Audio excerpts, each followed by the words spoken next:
Halo, selamat siang kelas siswa-siswi kelas 10. Kita sekarang ada di pertemuan ke-6. Kita akan membahas tentang teks eksposisi. Yang akan kita bahas yaitu pengertian, tujuan, ciri-ciri, struktur dan kaidah kebahasaan teks eksposisi. Pernahkah kamu mendengarkan atau bahkan melihat seseorang sedang mengungkapkan pendapatnya terhadap sesuatu di depan umum? Misalnya, kamu mendengarkan penjelasan dari seseorang tentang upaya menjaga lingkungan agar tetap bersih. Sebagai bahan untuk meyakinkan pendengar atau pembaca tentang pentingnya menjaga lingkungan agar tetap bersih, tentu saja pembicara atau penulis harus menggunakan argumen atau alasan-alasan tertentu. Nah, jenis teks yang digunakan untuk menyampaikan argumen inilah yang dimaksud dengan teks eksposisi. Jadi apakah itu teks eksposisi? Yaitu teks yang memuat sejumlah informasi penting yang di dalamnya terdapat gagasan, pendapat, argumen berdasarkan fakta yang tepat. Tujuan teks eksposisi agar orang lain memahami pendapat, gagasan yang disampaikan berdasarkan sudut pandang tertentu. Bentuk teks eksposisi biasa digunakan dalam kegiatan ceramah, pidato, misalnya pada sebuah perkuliahan, lalu teks editorial pada surat kabar. Ciri-ciri teks eksposisi yang pertama, penulis teks berusaha menjelaskan suatu pokok persoalan secara objektif. Dalam teks LHO minggu lalu juga ada objektif ya nak. Jadi kalau dikatakan objektif ini, dia menilai benar-benar secara nyata atau objektif, tidak menggunakan perasaan atau tidak memakai perasaan dalam menilainya. Jadi kalau teks eksposisi ini contohnya tadi lingkungan hidup. Ya, dia benar-benar harus menjelaskan tentang lingkungan hidup itu secara objektif, tidak dengan subjektif. Lalu yang kedua, gaya penulisan bersifat informatif. Kalau dikatakan informatif berarti hanya memberikan informasi saja. Dan yang ketiga, pemaparan informatif itu bertujuan untuk menambah pengetahuan pembaca. Yang keempat, teks memuat fakta yang dipakai sebagai pendukung agar hal yang disampaikan lebih konkret dan dapat dipertanggungjawabkan. Lalu yang kelima, pernyataan disampaikan secara lugas dan tidak bermaksud untuk mempengaruhi atau meyakinkan pendapat. Struktur teks eksposisi ada tesis, argumentasi, dan penegasan ulang. Kalau tesis ini atau pembukaan itu berisi sudut pandang atau pendapat penulis terhadap permasalahan yang diangkat. Misalnya tadi, misalnya kita buatlah bahaya narkoba. Ya, dia di situ di tesis itu bagaimana pendapat penulis terhadap narkoba. Di situ hanya pendapat penulis, itulah bagian tesis.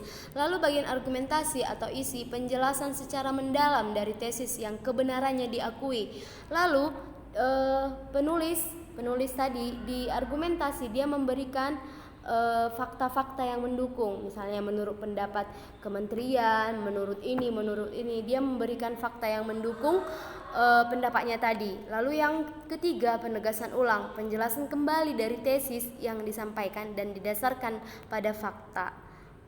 Oke.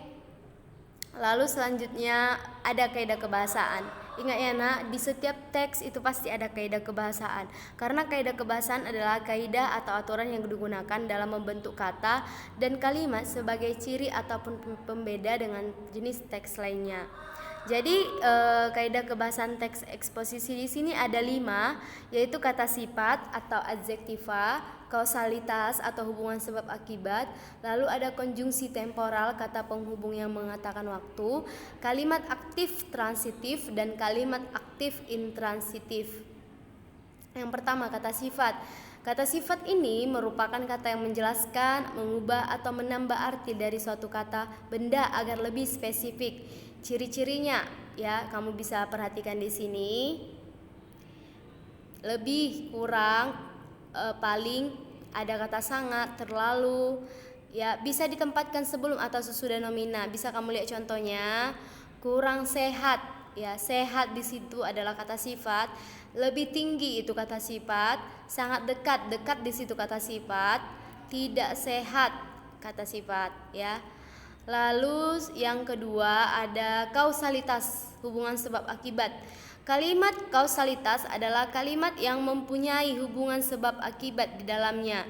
bentuknya bisa kamu lihat maka,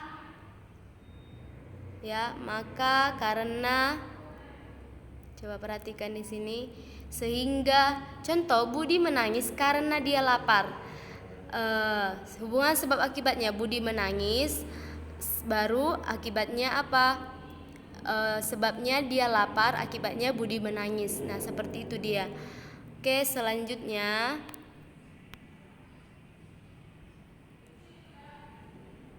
konjungsi temporal merupakan kata penghubung yang menjelaskan hubungan waktu antara dua hal ataupun peristiwa yang berbeda. Kata konjungsi ini kata hubung yang erat kaitannya dengan waktu. Kamu bisa lihat di sini konjungsi temporal, ya. Ini kalau konjungsi temporal ini gampang ya, Nak. Misalnya kemudian, lalu, setelah itu, sebelumnya, sesudah, selanjutnya, itu dia. Lalu ada konjungsi temporal sederajat, ada tidak sederajat ya. Kalau sederajat dia, ini dia, ini kalimat majemuk. Ibaratnya kalimat majemuk setara, ini dia. Nanda sedang mencuci baju, sebelumnya dia sudah menyapu halaman. Ini sederajat. Sebelumnya, lalu, kemudian. Kalau konjungsi temporal tidak sederajat, ini Randit bekerja keras sejak ayahnya berhenti bekerja. Sejak di situ konjungsi temporal tidak sederajat. Selanjutnya kalimat aktif transitif. Kalau dikatakan kalimat aktif, kalimat yang subjeknya aktif melakukan sesuatu. Ingat struktur kalimat SPOK, subjek, predikat, aktif, subjek, predikat, objek, dan keterangan. Ya, jadi kalau kalimat aktif dia subjeknya aktif melakukan sesuatu. Kalau dikatakan kalimat aktif transitif adalah kalimat yang memerlukan objek, ya, memerlukan objek. Coba kamu perhatikan di sini. Ibu menanam sayuran di pekarangan rumah. Ibu di sini sebagai subjek, menanam sebagai predikat atau predikat, sayuran sebagai objek, ya.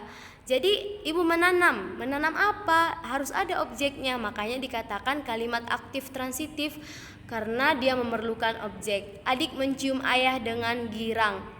Ya, di sini juga seperti itu. Oke. Selanjutnya kalimat aktif intransitif. Nah, kalau tadi transitif memerlukan objek, kalau intransitif tidak memerlukan objek. Dengan kata lain, kalimat ini sudah menjadi kalimat utuh tanpa memerlukan objek sekalipun. Itu dia. Contohnya di sini kamu bisa melihat ciri-cirinya dengan menggunakan predikat berimbuhan, ber, ter, kean, dan berkan. Contohnya, Angel bernyanyi dengan sangat indah. Ya, Angel bernyanyi. Gak ada objek di sini dan itu tidak perlu. Dia sudah menjadi kalimat utuh tanpa ada objek. Setelah bus tenggelam di danau, misalnya sebuah bus tenggelam di danau, dia tidak memerlukan objek. Aku berpakaian kebaya di acara itu, tidak memerlukan objek. Itu dia kalau kalimat aktif intransitif. Oke, sampai di sini paham kan bagaimana tentang struktur dan kaidah kebahasan teks eksposisi. Nah, semua itu dari pengertiannya, ciri-cirinya, tujuannya, struktur dan kaidah semua harus dicatat ya di buku catatannya, poin-poin pentingnya saja. Oke, sampai jumpa minggu depan di pertemuan ke-7 kita akan belajar tentang langkah-langkah menyusun teks eksposisi. Oke, selalu ingat untuk jaga kebersihan, rajin cuci tangan, pakai masker, menerapkan pola hidup sehat. Sekian dan terima kasih.